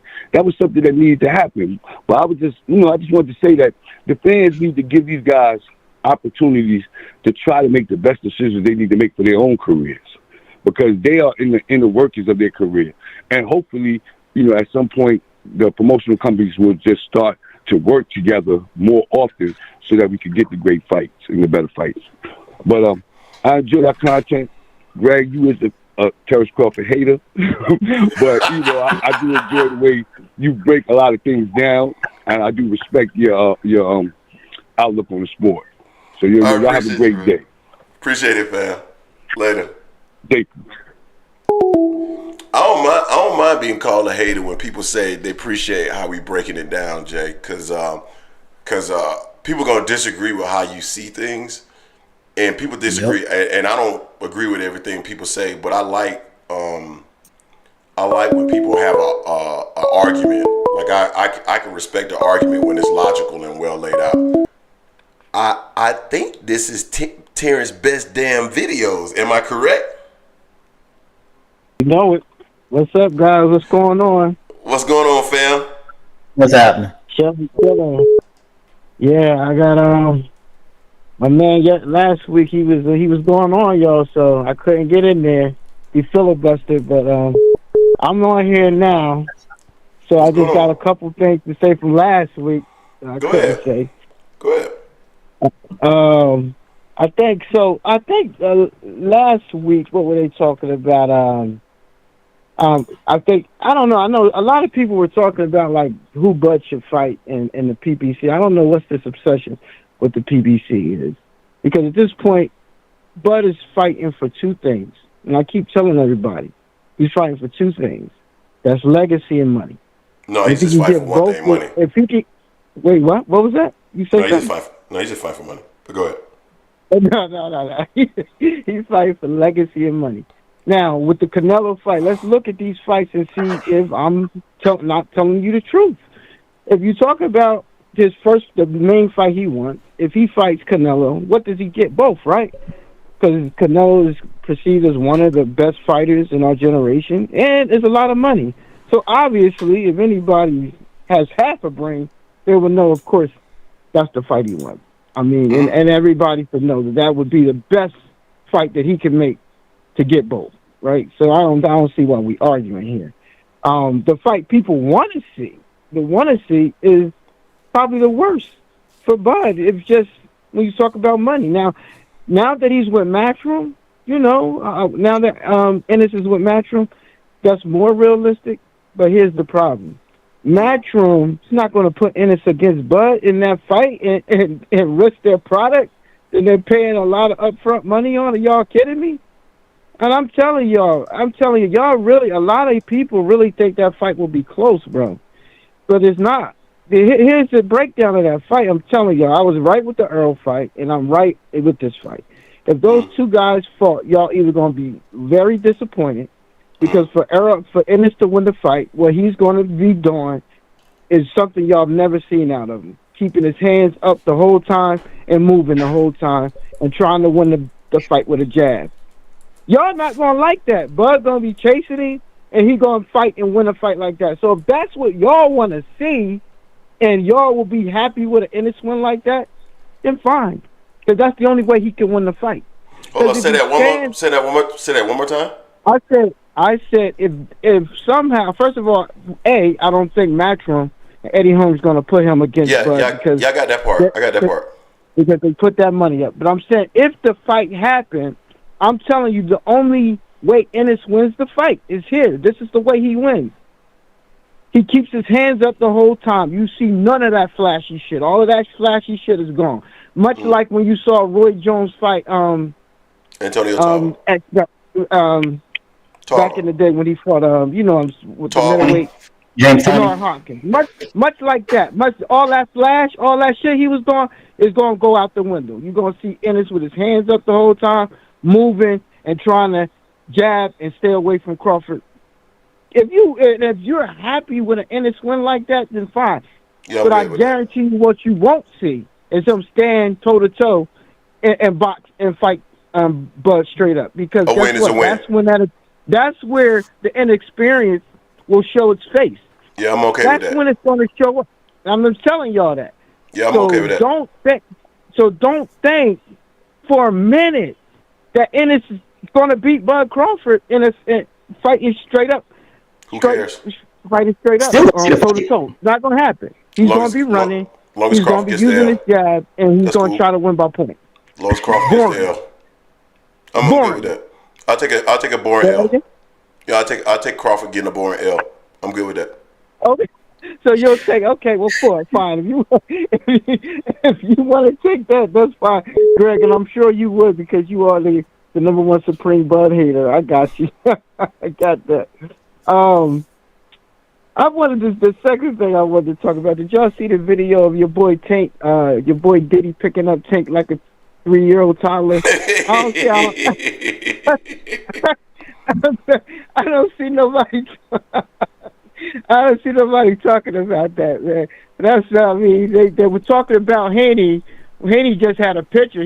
There was a picture with Haney with Diddy. Then they weren't even, they were just there. But nobody's talking about that when he just picked them up like a rag doll. But I mean, that was just funny. Something I like to throw out there to the Take fans when y'all was making fun of about Devin with Diddy. So I thought that was funny. I don't talk about none of that stuff, man. I don't talk about the picture with Devin. I don't talk about none of that stuff, dog. That stuff don't be important to me. I don't be caring about that stuff, man. Mm-mm. And then they did the thing about Benavidez being drunk. I mean, when the hell is a boxer like what? Like he's a role model. When did this happen? Like what? All the shit that Tyson had done. I mean, what? He's drunk at a boxing match. I mean, that's a story. Yeah, I don't really care about that either. I'm surprised. Like, how is that even a story that he's drunk at a boxing match? So what? I say, so what? Your kid is offended because he was drunk? I mean, what are they doing up that late anyway? I mean, shut the hell up, man. These people in these storylines are just ridiculous. No, boxers, for the most part, if you're relying on them to be your kid's role model, you got a problem at home, bro. These guys are not role. I mean, they could. I would say this because I know a lot of boxers outside just boxers outside of the top fighters, and they're really nice people, and respectful. But the thing is, when they get to this level, they got to do what they got to do to sell fights, and a lot of that is not going to be stuff that people might think is honorable, or commendable for children. So this just I thought that was silly that people made a big deal about him being drunk. I could care less who's drunk. I know unless it's Errol. Who else is drunk?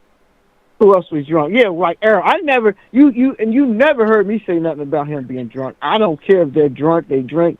This is what they do. They can do what they. All I care about is what they do in the ring.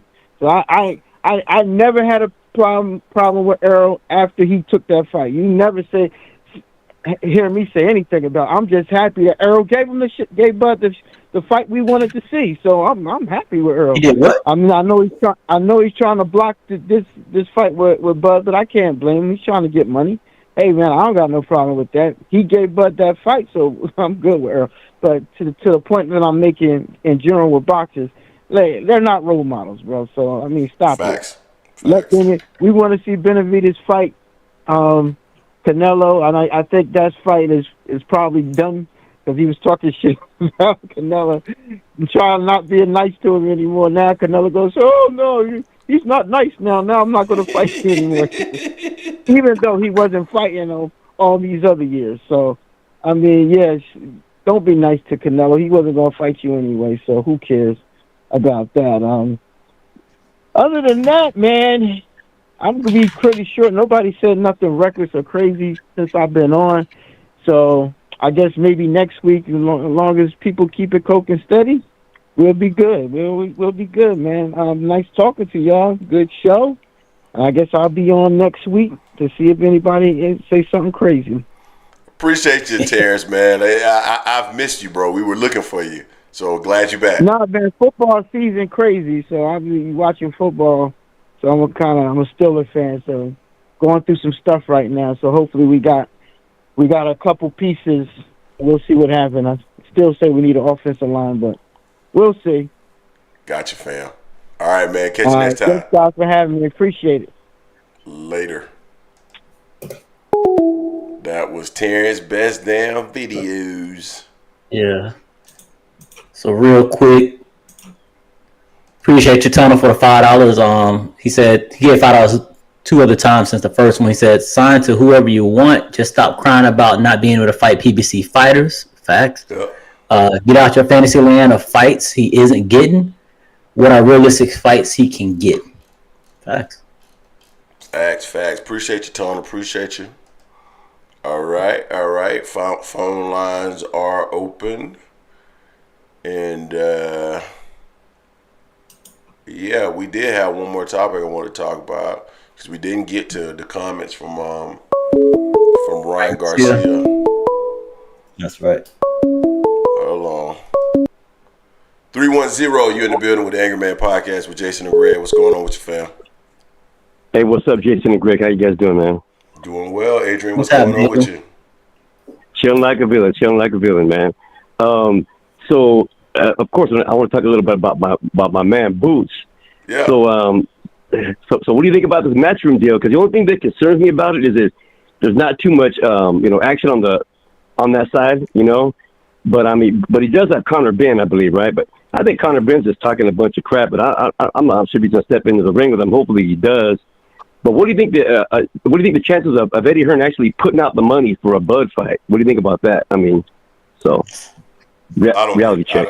I don't think the Bud fight is gonna happen. I just don't think that fight's gonna happen. I think the most realistic big money fight over there for him is a Conor Benn fight, and I think that will probably sell pretty well over in the UK. And I think, contrary to what Tunnel believes, I do believe there might be an opportunity to unify one or two of those belts over there. So we'll see what ends up happening. But I think it's a low risk fight for him with a 3-fight deal with the opportunity to sign to whoever he wants afterwards. Jay, your thoughts? Yeah, I mean, I don't see much. I don't see that fight happening either. I'm hoping I'm wrong because I've been wanting to see that fight for the longest, especially if he's going to stay around 147 and keep those belts. I want to see it happen. And no, I'm not picking a winner out of the two. I just want to see the fight happen right now. I'm not picking a winner unless it was going to be signed for him to fight. I'm trying to see if I can see what they got for Matchroom. Yeah, to your point, Adrian, Conor Benn is the only one they really have with a name somewhat at 147. And then at 154, they has Israel Mavramov. I know I probably killed his name I guess that's the best one they have at 154. So it's not a lot out there.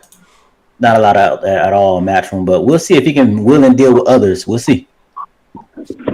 Yeah, because hopefully Boots, I think that Boots probably left PBC. I mean, this is just what I assume, is because, PBC just wasn't giving him he wasn't signed to PBC. He was signed to Showtime, I believe, right? And, but he wasn't getting no action lately because he hasn't fought in a long time, man. And a guy with that, well, you know how highly I think of Boots, man. And he has to be in the ring, man. He has to be in the ring. And, they weren't getting no action, so I don't blame him for going the path that he went. But hopefully he can just breeze through those Europeans real quick and if he made a 3-fight deal or whatever he did, get through it. Hopefully Conor Benn's a part of it, and then hopefully come back to to Al Heyman or something like that and get a big fight, whatever. Because Boots has got he has a lot of size to him. He can actually, I can see Boots easily being undisputed at 154 and 160.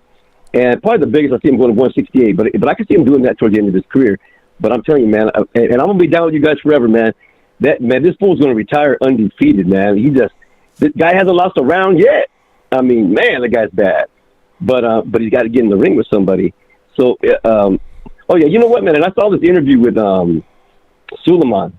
Man, that guy's man. I thought that Bill Haney was a smooth talker, man, but Suleiman, he knows how to get around questions too, man. But they asked him about the Benavidez fight and this and that, and how he plays around the answers and all that.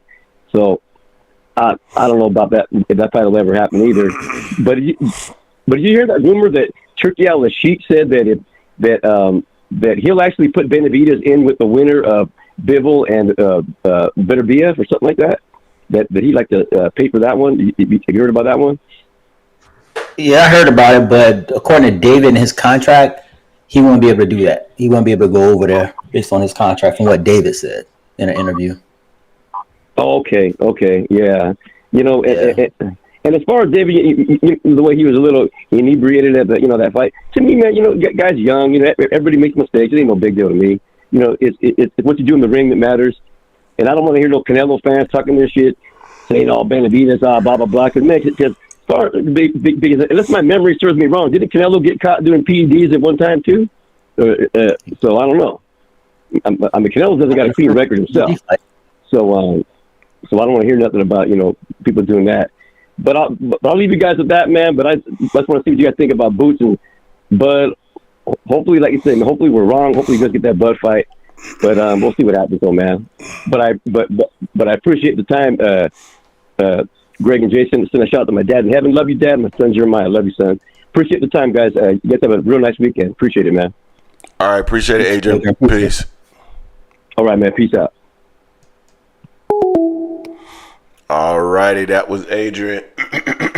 Phone lines are open. We probably gonna go for about another. Forgive me, guys. I'm probably gonna go for another 9 minutes. Can't figure out how to stop coughing, huh? This motherfucker's so mad. He's so mad because I'm in the top 92%. Don't get mad at me, bruh. Yeah, figure out how to stop coughing.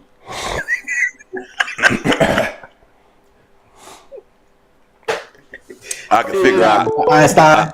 I can figure out how to say fuck you. I can figure that out. You on with the Angry Man Podcast with Jason and Greg. What's going on with your fam? Yo, this is me again, FSU Walt. I'm just calling in because I want television to know he's probably my favorite dude that calls in on it. And he was right about everything he was saying about the cheeks and seats. I was just saying that I think Terrence Crawford has always been a more skilled fighter than Canelo, but Canelo has the whole Mexican thing behind him. Because every time I seen Canelo get in there with somebody that was skilled and fast, like Lara and Floyd, they dominated him. But for tunnel vision, I like when you call every week because you say some of the things that I be wanting to say, but when I talk, my mind be going so fast that I don't get them out the way you get them out.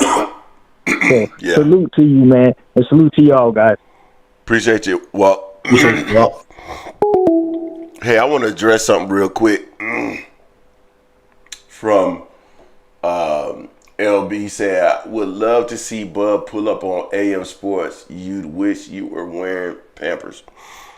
So, LB, I don't know if you noticed, but we've had his cousin on the channel before, Chicken. And Chicken told me that it wouldn't be what you think it would be if I met Terrence Crawford. I've heard that whole crew is pretty actually cool.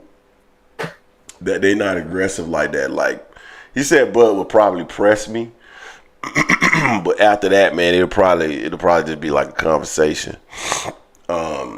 Just like the other interviews he's had. So I mean, come on, man. So my thing, Pampers, Bud a grown man just like us, and Bud ain't gonna risk losing no money over what we saying on it over here. We would love to have him on the show to have a conversation with him.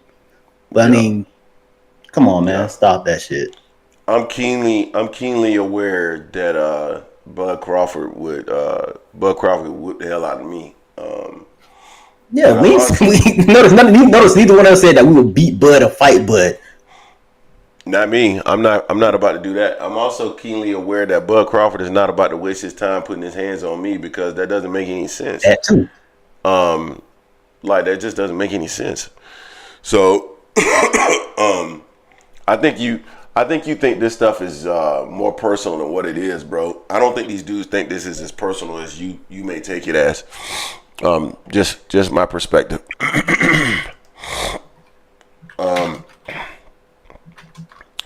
All right, guys.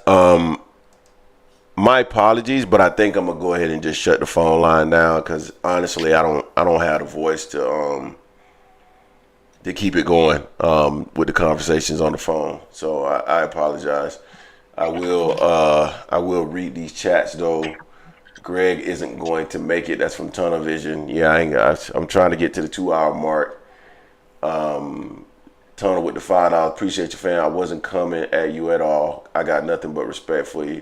Yeah, I definitely don't think Walt felt like that. He was just highlighting something.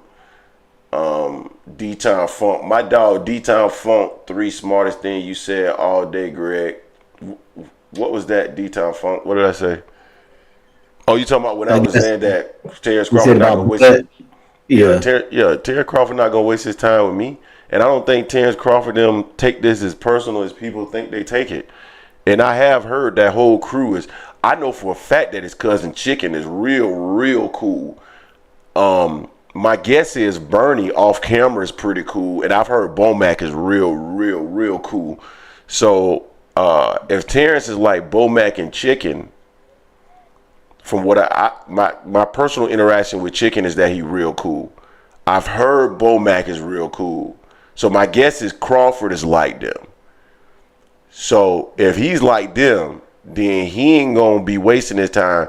And Chicken told me he'll probably walk up on me, press me about what, and by press, he'll be like, yo, you said this, why did you say this? And I would tell him why I said it. You know what I'm saying? And as you can see, I have pretty sound logic for why I say what I say. And me and Chicken had like number one, an interview where we've talked, and then we've had DMs for why I've said what I've said. So I have rationale for saying what I say, right? So I'm of the mindset that all press is good press, and as long as I'm not saying anything personal about your children, because that's off limits, your wife, your family, that type of stuff, that's off limits. Anything like that. But if I'm talking about if I'm talking about your boxing, if I'm talking about your business acumen relative to your boxing, I don't care about your business acumen if you're talking about your real estate and stuff like that. If I'm talking about how you try to control narratives relative to boxing, that's all game. And if I'm keeping your name in the general public with views, that's all good. To me, that's all good. Like that's all good news to me. Whether I'm giving you superlatives or whether I'm calling you out for something, I think that's all good. Personally, and that's why like when people come in the comment section and they say something good about AM Sports or they say something bad about AM Sports, whether they say, you know what I'm saying, Greg, you smart, or Greg, you think you smart and you not as smart as you think you are, both are good. You know what I'm saying? Because we're interacting, and that's all I really want to begin with. So, and it keeps the sport popping as far as I'm concerned. So both are good. So if fighters, I grew, as you guys can see with the gray hair in my face, Jason is lucky he doesn't have gray hair. But I grew up from a generation where I'm not as sensitive, and these younger cats are way sensitive where they grew up in the participation sports generation where everybody has to say something nice about you. And if they're not saying something, if there's any criticism about you, then you're a hater, right? And they get sensitive and they got to cuss you out and they got to say this and they got to say that. And I didn't grow up in that generation. I grew up in a generation where coaches put their foot in your ass, and then and that was the norm. And you weren't sensitive to that because that's what happened to you. And that same coach had love for you. And if he didn't put his foot in your ass, you know that coach didn't have no love for you. And every place you went, you got criticism. And that's what it was. You feel me, Jay? Am I saying something that ain't right? No, me and you, that's why me and you come from that cut from the same cloth. And that, I mean, if y'all saw the stuff that me and Greg said to each other behind the scenes, y'all hate each other. They're like, that's just how me and Greg grew up, basically playing the dozen with folks. Like you said about coaches being tough on you and while you practicing. That's how we responded. That's how we grew up. You know, it's different these days. We don't take the shit personal like that. Yeah, you get criticized, dog. People gonna criticize you, and I just don't like when people come into the comment section and all it is criticism, and they don't have a basis for the criticism, right? They're not breaking down why they criticizing you. Oh, you dumb, man. You stupid. Yo, you just a hater. Like sometimes that's cool, but dog, if that's your comment every time, then it's like, okay, man, you like, come on, dog. But like if you come in and you say, Greg, you a hater, you said this yesterday, and then you said this the other day, and that is why you are a hater. That's a legitimate argument, and then I can counter that with how I see things, and break it down with my logic and facts. And so, that's what it is. But like I said again, man, a lot of these dudes, man, they just, it is what it is. But anyway, I think we're gonna go ahead and conclude the show today. It is what it is. I appreciate everybody that came through today, called in today, contributed to the channel. Jay, I think do you want to run through the activities in terms of who contributed to the channel today before we wrap this one up? Yeah, so we got $5 pretty much from None Your Biz, Chris, Tunnel Vision 4 times, and D-Town Funk. We appreciate all y'all, the donations that y'all contributed to us today. Very much appreciated. Appreciate y'all, man. If you haven't smashed the like button yet, make sure you smash that like button before you head out. Jason and I will have fresh content coming up this week. Fresh content on the other channel as well. Like I mentioned before, we have been... is this channel still Boots fans knowing he went against your hero, Al Heyman? Yeah, man, because Boots got to do whatever it is that's best for him. Yeah, and Al Heyman ain't my hero. Al Heyman ain't my hero. Exactly. Anyway. What does he pay us? He definitely don't pay us like a lot of these other channels that get paid by some folks that will remain nameless. But anyway, man, we appreciate you guys. Fresh content coming up this week on both our channels, AM Sports Cover 4 and the Angry Man Podcast, AM Sports Media. We will catch up with you guys this week. Until next time, peace. Peace. Boy, real nigga feel.